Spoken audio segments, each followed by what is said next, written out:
In a world increasingly dominated by aggressive, tech-laden cruisers and oversized baggers, Triumph has quietly carved a unique niche for itself, a refined British alternative to American iron. Sitting squarely in the middle of this niche is the Triumph Bonneville Speedmaster, a cruiser that seamlessly blends classic aesthetics, modern performance, and a dash of British elegance. The Speedmaster continues to evolve, offering subtle refinements without abandoning the DNA that has made it a standout since its debut. This is a motorcycle designed not for those who crave brute force or long-haul extravagance, but for riders who appreciate craftsmanship, character, and the simple joy of the open road.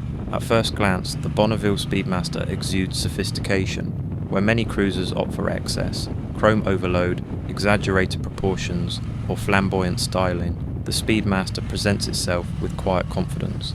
It's undeniably a Bonneville, carrying the same classic silhouette that has become synonymous with the brand since the 1950s, but stretched out slightly with a longer wheelbase, swept-back bars, and forward pegs.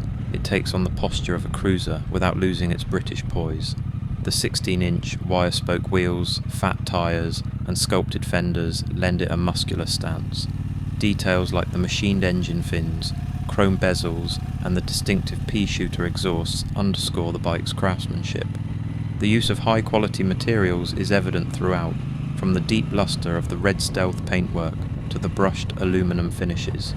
The laid-back riding setup with a comfort rider seat with separate lumbar support and sculpted deep foam construction, and comfort pillion seat with 11mm thicker foam, making it an even better ride, whether you're travelling short or long distances.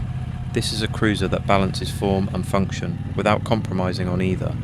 At the core of the Speedmaster is Triumph's proven 1200cc parallel twin, the same high-torque variant found in the Bobber and the T120. It produces a claimed 76.9 horsepower at 6,100 RPM and a very usable 106 Newton meters, 78 foot-pounds, of torque at 680 degrees, just 4,000 RPM. On paper, those numbers might not seem earth-shattering in a segment where big V-twins often boast upwards of 100 pound-feet. But the real magic of the Speedmaster lies in how it delivers that torque, smooth, immediate, and utterly effortless. The parallel twin configuration offers a distinctive feel, different from both American V-twins and Japanese cruisers.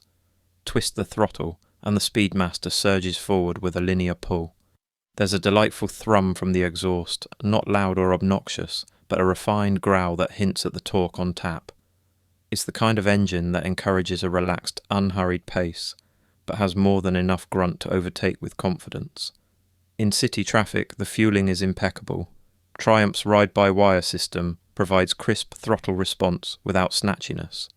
Whether filtering through urban congestion or rolling along coastal roads, the Speedmaster feels perfectly at home. If there's one area where the Speedmaster truly distinguishes itself from the cruiser crowd, it's handling. Most cruisers, by their nature, prioritise straight-line stability over cornering prowess. The Speedmaster defies this stereotype, built on the same tubular steel frame as the Bonneville Bobber, but with a relaxed rake, 25.3 degrees, and a longer wheelbase. The Speedmaster strikes a balance between cruiser stability and Bonneville agility. The front suspension is a 47mm Showa cartridge fork. At the rear, monoshock RSU, shocks with preload adjustability to handle the bumps. Triumph has clearly tuned the suspension for comfort without sacrificing control. On sweeping bends, the Speedmaster feels composed and planted. It's not a sports bike, but it's surprisingly willing to lean over, far more than you'd expect from a bike with forward controls and a low-slung stance. Cornering clearance is respectable, with pegs touching down only when riding aggressively. In urban environments, the bike's low centre of gravity and wide bars make it easy to manoeuvre. It doesn't suffer from the top-heavy feel that plagues some larger cruisers. U-turns, lane changes, and low-speed balance are all executed with grace.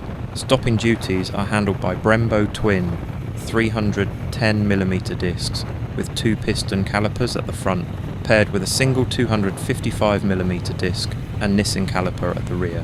While not high-performance brakes in the sport bike sense, they are more than adequate for the Speedmaster's mission.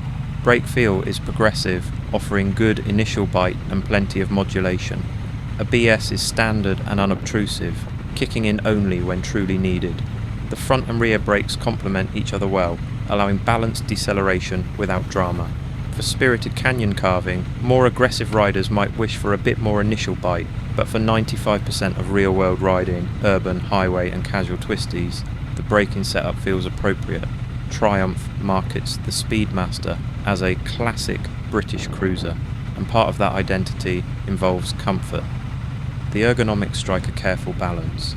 Forward controls that stretch the legs without overextending, a broad and supportive seat, and swept-back beach bars that offer a relaxed upper body posture. Wind protection is minimal, as expected from a naked cruiser. However, Triumph offers an accessory windshield for those who plan longer highway trips. At speeds up to 70 miles per hour, 113 kilometers per hour, buffeting is manageable. Above that, the rider catches a fair amount of wind, though it never becomes overwhelming thanks to the bike's relaxed riding position. Suspension compliance is surprisingly good for a cruiser of this size. Rough roads, expansion joints and mild potholes are absorbed with composure. Only the sharpest bumps transmit a jolt through the rear shocks. True to its heritage, the Speedmaster hides its modern technology beneath a vintage facade, but make no mistake, this is a thoroughly modern machine.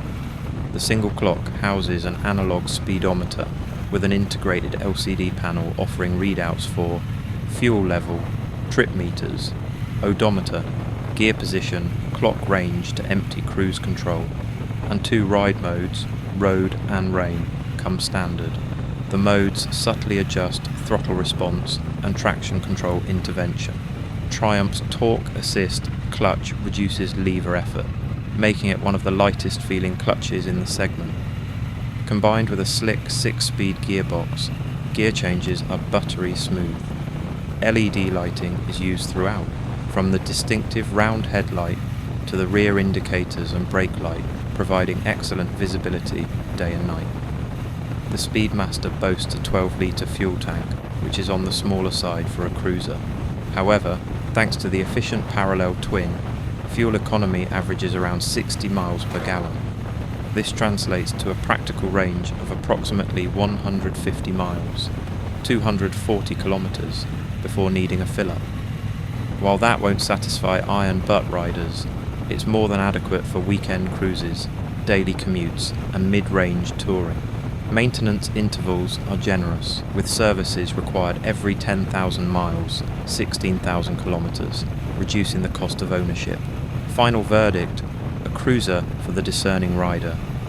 The Triumph Bonneville. Speedmaster isn't trying to be the loudest, fastest or flashiest cruiser on the market. Instead, it offers something rarer, a motorcycle built on a foundation of craftsmanship, balance and subtle charm. It delivers smooth, usable torque wrapped in classic styling, combined with handling manners that surprise in the cruiser segment. It's as happy carving coastal roads as it is rumbling through city streets or rolling down the highway. For riders drawn to timeless design, refined engineering, and a motorcycle that feels special every time you swing a leg over, the Speedmaster is a compelling choice. It's a gentleman's cruiser with just enough edge to keep it interesting, and in a world full of imitators and excess, that might just be the most rebellious choice of all.